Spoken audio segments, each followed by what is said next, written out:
Morning dear students. നമ്മളിന്ന് discuss ചെയ്യുന്നത് നമ്മുടെ terms relating to frequency distribution ആണ്. അപ്പോൾ ഇതുവരെ നമ്മൾ കഴിഞ്ഞ ക്ലാസ്സിലൊക്കെ നമ്മൾ ഡിസ്കസ് ചെയ്ത് നിങ്ങൾക്ക് ഓർമ്മ ഉണ്ടാവുമെന്ന് കരുതുന്നു.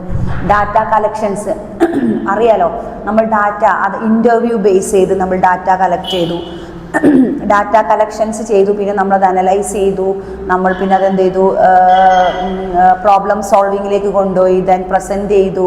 അങ്ങനെ അത് എക്സാമ്പിൾ നമ്മൾ ഫാക്ടറീസ്, കാരണം സ്റ്റാറ്റിസ്റ്റിക്സ് മെത്തേഡ് ഉപയോഗിച്ചിട്ടാണ് നമ്മൾ എന്ത് ചെയ്യുന്നത്, ഈ ഒരു അനലൈസേഷൻ കൊടുക്കുന്നതും.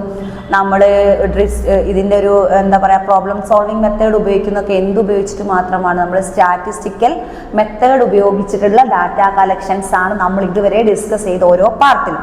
ഇവിടെ നമ്മൾ ഡിസ്കസ് ചെയ്യാൻ പോകുന്നത് terms relating to frequency distribution ആണ്. ഫ്രീക്വൻസി ഡിസ്ട്രിബ്യൂഷൻ്റെ ആ ഒരു കാൽക്കുലേഷൻസ് ആണ് നമ്മൾ ഇന്ന് ഡിസ്കസ് ചെയ്യുന്നത്. An example of continuous frequency distribution. ഒരു കണ്ടിന്യൂസ് ഫ്രീക്വൻസി ഡിസ്ട്രിബ്യൂഷൻ്റെ ജസ്റ്റ് ടേബിളാണ് നമ്മളിവിടെ മിസ് വരച്ചിരിക്കുന്നത്. ഹൈറ്റ് ഓഫ് സ്റ്റുഡൻസ്, കുട്ടികളുടെ ഹൈറ്റ് അല്ലേ, നമ്മുടെ ഉയരം, ആൻഡ് നമ്പർ ഓഫ് സ്റ്റുഡൻസ് അത് തന്നിട്ട് നമ്മൾ ഇതെങ്ങനെ കണ്ടുപിടിക്കാൻ നോക്കാം. ഇതിൽ 130 അതായത് 130 to 130 to 140 ഇതിൻ്റെ ഇടയിലുള്ള number of students. Height 130 to 140 height, അതിൻ്റെ ഇടയിലുള്ള ഒരു കുട്ടി, എത്ര കുട്ടികളുണ്ട്, 5 സ്റ്റുഡൻസ് ഉണ്ട്. അങ്ങനെയാണ് മനസ്സിലാക്കേണ്ടത്. ഓക്കെ, ഹൈറ്റ് ഓഫ് സ്റ്റുഡൻസും നമ്പർ ഓഫ് സ്റ്റുഡൻസും. 130 to 140 ഇടയിൽ 5 സ്റ്റുഡൻസ്, 140 to 150 15 സ്റ്റുഡൻസ്, 150 to 160 20 സ്റ്റുഡൻറ്റും, 160 and 170 5 സ്റ്റുഡൻറ്റും. ഓക്കെ, ദെൻ 170 to 180 5 സ്റ്റുഡൻറ്റും. ആകെ മൊത്തം എത്ര സ്റ്റുഡൻസിൻ്റെ മൊത്തം ടോട്ടൽ, അത് 1 2 ഇത് ആദ്യം നമ്മൾ എന്ത് ചെയ്ത് നമ്പർ ഓഫ് 1 2 എത്ര ക്ലാസ്സസ് ഉണ്ട് നോക്കാം. ഇതൊരു ഫസ്റ്റ് ക്ലാസ്, ഇത് നമ്മൾ ക്ലാസ് ആയിട്ട് നമുക്ക് കണക്കാക്കാം. Okay, height of the students, this is class. Okay, എത്ര ക്ലാസ് ആണ് പറഞ്ഞത്, ഇത് 1, ഇത് 2, ഇത് 3, ഇത് 4, ഇത് 5. Okay, 5 classes. അപ്പോൾ നമ്പർ ഓഫ് ഇത് എത്ര സ്റ്റുഡൻസ് നോക്കാം നമുക്ക്. ഈ ഒരു അളവ് ഇത് എത്ര ഉണ്ട്, 1 2 3 4 5. ഓക്കെ, അതായത് മൊത്തത്തിലുള്ളതാണ് 50. ഓക്കെ, ഇത് മൊത്തം നമ്മൾ കണക്ക് കൂട്ടുമ്പോൾ 50 കിട്ടുന്നു. 5ഉം 20 25 30 35 40 50 മൊത്തം 50 ആണ്. നമ്പർ ഓഫ് സ്റ്റുഡൻസിൻ്റെ ടോട്ടൽ ഈസ് 50. അത് 130 5 students, 140 and 150 15 students, 150 and 60 20 70 60 to 75 and 70 to 85. ഇതൊന്നായി കാൽക്കുലേറ്റ് ചെയ്യുമ്പോൾ കിട്ടുന്നത് 50 students. Class repeat, lower limit and calculation. അപ്പോൾ മിസ്സിന് ബാക്കി മിസ് ജസ്റ്റ് ഒന്ന് വായിച്ചു തരാം. And the terms of relative frequency distribution. ഇത് ഫ്രീക്വൻസി ഡിസ്ട്രിബ്യൂഷൻ്റെ ഒരു കണക്കാണ്. അതായത് the discrete and continuous variables, discrete variables one of which take only the limited relation normally does not carry any usually the result of counting something. നമ്മളിങ്ങനെ ഹൈറ്റും count ചെയ്യുമ്പോൾ ഒരിക്കലും എന്ത് ചെയ്യാൻ പാടില്ല, മിസ്റ്റേക്ക് വരാതെ ജസ്റ്റ് കൗണ്ട് ചെയ്ത് 50 ഫുൾ എന്ത് ചെയ്യുക, ഫുൾ ആകെ നമ്പർ എടുക്കുക, ടോട്ടൽ ചെയ്യുക. നമ്പർ ഓഫ് സ്റ്റുഡൻസിൻ്റെ ടോട്ടൽ ചെയ്തിട്ട് ഓരോ ഡിവിഷൻസിലും എത്ര ഹൈറ്റ് ഉള്ള കുട്ടികളെന്ന് പറഞ്ഞാൽ class division, lower limit calculation എന്ത് ചെയ്യുക, അതിൻ്റെ മിഡ് പോയിൻ്റ് കണ്ടുപിടിക്കുക. മിഡ് പോയിൻ്റ് എങ്ങനെയാണ് കാണുക, അതിന് മിഡ് പോയിൻ്റ് ആണ് 150 to 160. ഏതെങ്കിലും ഒരു ക്ലാസ് എടുക്കാം നമുക്ക്, അതിലേത് നമ്പർ ഓഫ് സ്റ്റുഡൻറ്റിൻ്റെ എടുക്കുക. അതായത് നമ്മളിപ്പോൾ സെലക്ട് ചെയ്തത് 150 to 160 ക്ലാസ്സസ് ആണെങ്കിൽ ഇതിൽ നമുക്ക് ഈ ഒരു ക്ലാസ്സിൽ, അതായത് 20 സ്റ്റുഡൻസാണ്, നമുക്ക് എന്ത് ചെയ്യാം, ഇതിനെ റൗണ്ട് ചെയ്യാം. ഓക്കെ, നമ്മൾ സെലക്ട് ചെയ്യുന്ന ക്ലാസ് ഇതാണ് മിഡ് പോയിന്റ്. ഇതാണ് ഇതിലെ മിഡ് പോയിന്റ് കണ്ടുപിടിക്കുക. ഇതിൻ്റെ മിഡ് പോയിന്റ് ഏതാ, 20. Mid point two calculation of frequency, continuous frequency distribution എന്നാണ് ഇതിന് പറയുന്നത്. Okay, then example of discrete frequency, then goals and secret hockey match, number of students, then total നമ്മൾ കാണുന്നു. Then example of continuous frequency distribution, the variable number of goals scored hockey match. അപ്പോൾ ഇതൊക്കെ കുറേ example ടെക്സ്റ്റിൽ തന്നിട്ടുണ്ട്. Mid point കാണാൻ വേണ്ടി സിമ്പിളായിട്ട് നമുക്ക് ചെയ്യാൻ പറ്റുന്ന ഒരു മാത്സ് ആണ്. an example of continuous frequency distribution. Next ഇതേ രീതി തന്നെ നമുക്ക് മിഡ് പോയിന്റ് കണ്ടുപിടിക്കാനുള്ള exclusive and inclusive frequency distribution. എന്താണ് എക്സ്ക്ലൂസീവ് ആൻഡ് ഫ്രീക്വൻസി ഡിസ്ട്രിബ്യൂഷൻ നോക്കാം. Exclusive, next exclusive, mid point കാണുന്നതിലൂടെ ഇതേപോലെ തന്നെ സിമ്പിളായിട്ട് നമുക്ക് മിഡ് പോയിന്റ്, അതായത് നമ്പർ ഓഫ് സ്റ്റുഡൻസിനെ ടോട്ടൽ ചെയ്യാം. നമുക്ക് നമ്പർ ഓഫ് സ്റ്റുഡൻസിൻ്റെ ടോട്ടൽ കൊണ്ട് മിഡ് പോയിന്റ് കണ്ടുപിടിക്കാൻ നമുക്ക് വളരെ എളുപ്പമുള്ള വഴികളാണിത്. Okay, exclusive and inclusive frequency distribution. Okay, exclusive,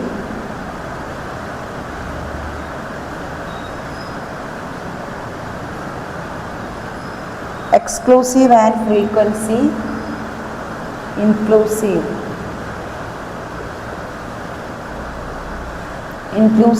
frequency distribution.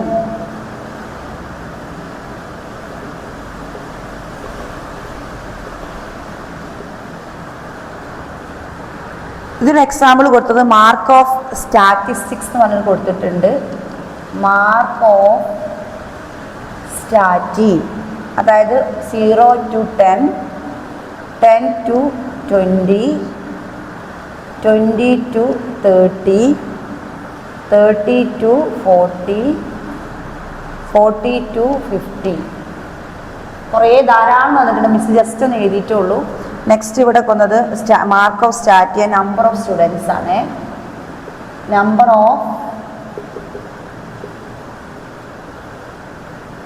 Number of students 15,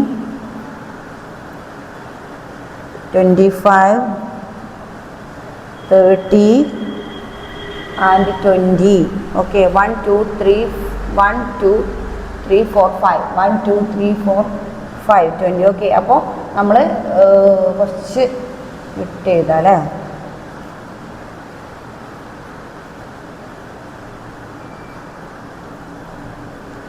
okay, number of students ഇതിൽ നമ്മൾ ഇല്ലസ്ട്രേറ്റ് ചെയ്തതിൽ കൊടുത്തിരിക്കുന്ന നെക്സ്റ്റ് മിസ് ഒന്ന് വായിച്ചു തരാം. The collection of classification presentation of data.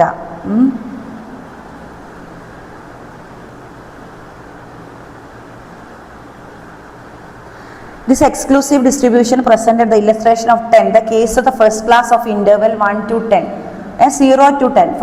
First class illustrate ഇതാണ് നമ്മൾ എന്ത് ഫസ്റ്റ് ക്ലാസ്. ഓക്കെ, ഇത് ഫസ്റ്റ് ക്ലാസ് ആയിട്ട് ഫസ്റ്റ് ക്ലാസ്, ഇത് സെക്കൻഡ്, ഇത് തേർഡ്, ഇത് ഫോർത്ത്, ഇത് ഫിഫ്ത്ത്.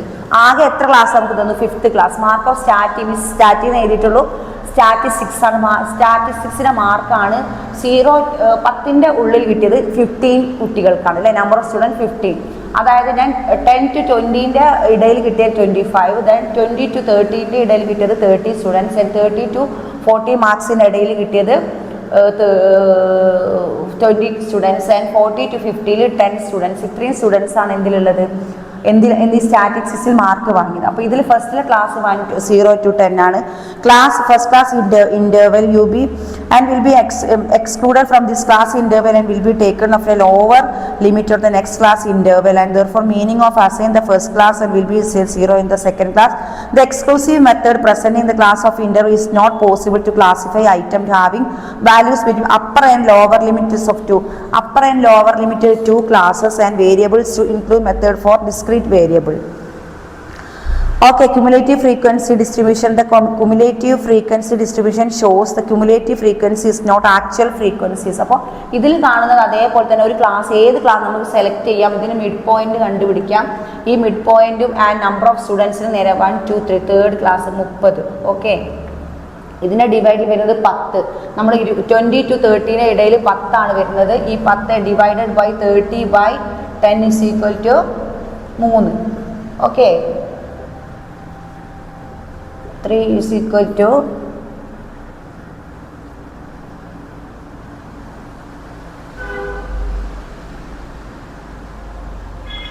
നമ്മളെ മിഡ് പോയിന്റ് 20 to 30ൻ്റെ മിഡ് പോയിന്റ് 10 ആണ്. അതുകൊണ്ട് mid point 10 is equal to 3. Calculation. Okay, mid point സുഖമായി നമുക്ക് ചെയ്യാൻ പറ്റുന്ന ഒരു exclusive and inclusive frequency. Then next നമുക്ക് പഠിക്കാനുള്ളത് ഡാറ്റ കളക്ഷൻസിലേക്ക് അത് ചെറിയ 2 മാത്സ് ആണ് ഇതിൽ വന്നത്. നമുക്കിനി നേരിട്ട് ഡാറ്റ കളക്ഷൻസിൻ്റെ ബാക്കി നോക്കാം. Formation and A frequency distribution data array. നമ്മൾ നേരത്തെ പറഞ്ഞ formation of frequency distribution. Formation next formation of frequency, formation of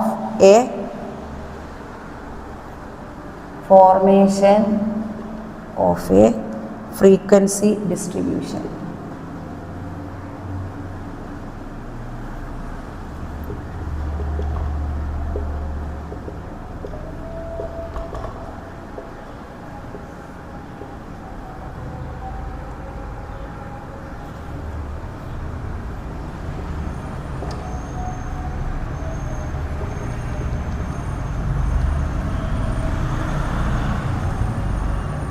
ഈ ഒരു വേർഡ് നോക്കുക, data array.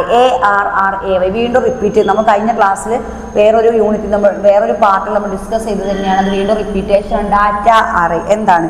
In the process of formation of A frequency distribution data array is the first step. Frequency distribution നമ്മൾ calculation ചെയ്യുമ്പോൾ അതിന് first ആ ഘട്ടത്തിൻ്റെ പേരാണ് data array എന്ന് പറയുന്നത്. ARRAY. Okay, in this array, this first step, data array is an orderly arrangement of data. Okay, ഈ data array എന്ന് പറഞ്ഞാൽ നമ്മൾ ഡാറ്റ ഓർഡർ ആയിട്ട് ഡാറ്റ എഴുതുന്നതിനെയാണ്. Okay, orderly arrangement. ഓർഡർലി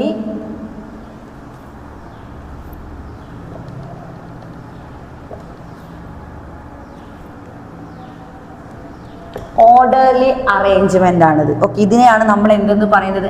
ആരേ എന്ന് പറയുന്നത്. Okay, and the first step, data array is an orderly arrangement of data either in ascending order and descending order. The data array is useful to give information about the range of data. ഈ array നമുക്ക് കൂടി നമുക്ക് helpful ആണ്. ഇത് informations of data തരുന്നതിലും അറേന്റെ വേറൊരു എന്താണ് to give information. Okay, to give information. ഈ data എന്ന് പറഞ്ഞാൽ നമുക്ക് to give information. Next,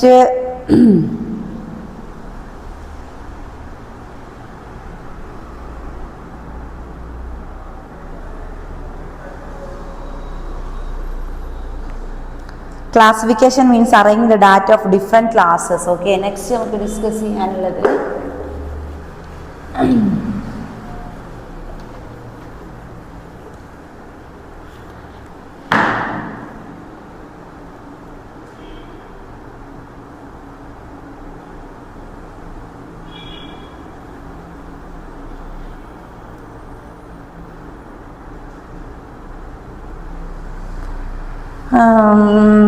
then diagrammic presentation. Diagrammic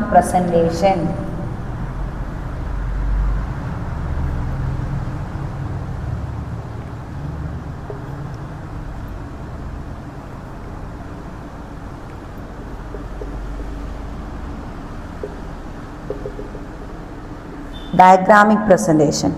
okay, ഇതിൽ നമുക്ക് ഡയഗ്രാമിക് പ്രസൻറ്റേഷൻ നമുക്ക് എന്തൊക്കെ ചെയ്യാനുണ്ട്? Objectives, introduction. എന്താണ് ഇതിൽ നമുക്ക് എന്തൊക്കെയാണ് ഒബ്ജക്റ്റീവ്സ് വരുന്നത്?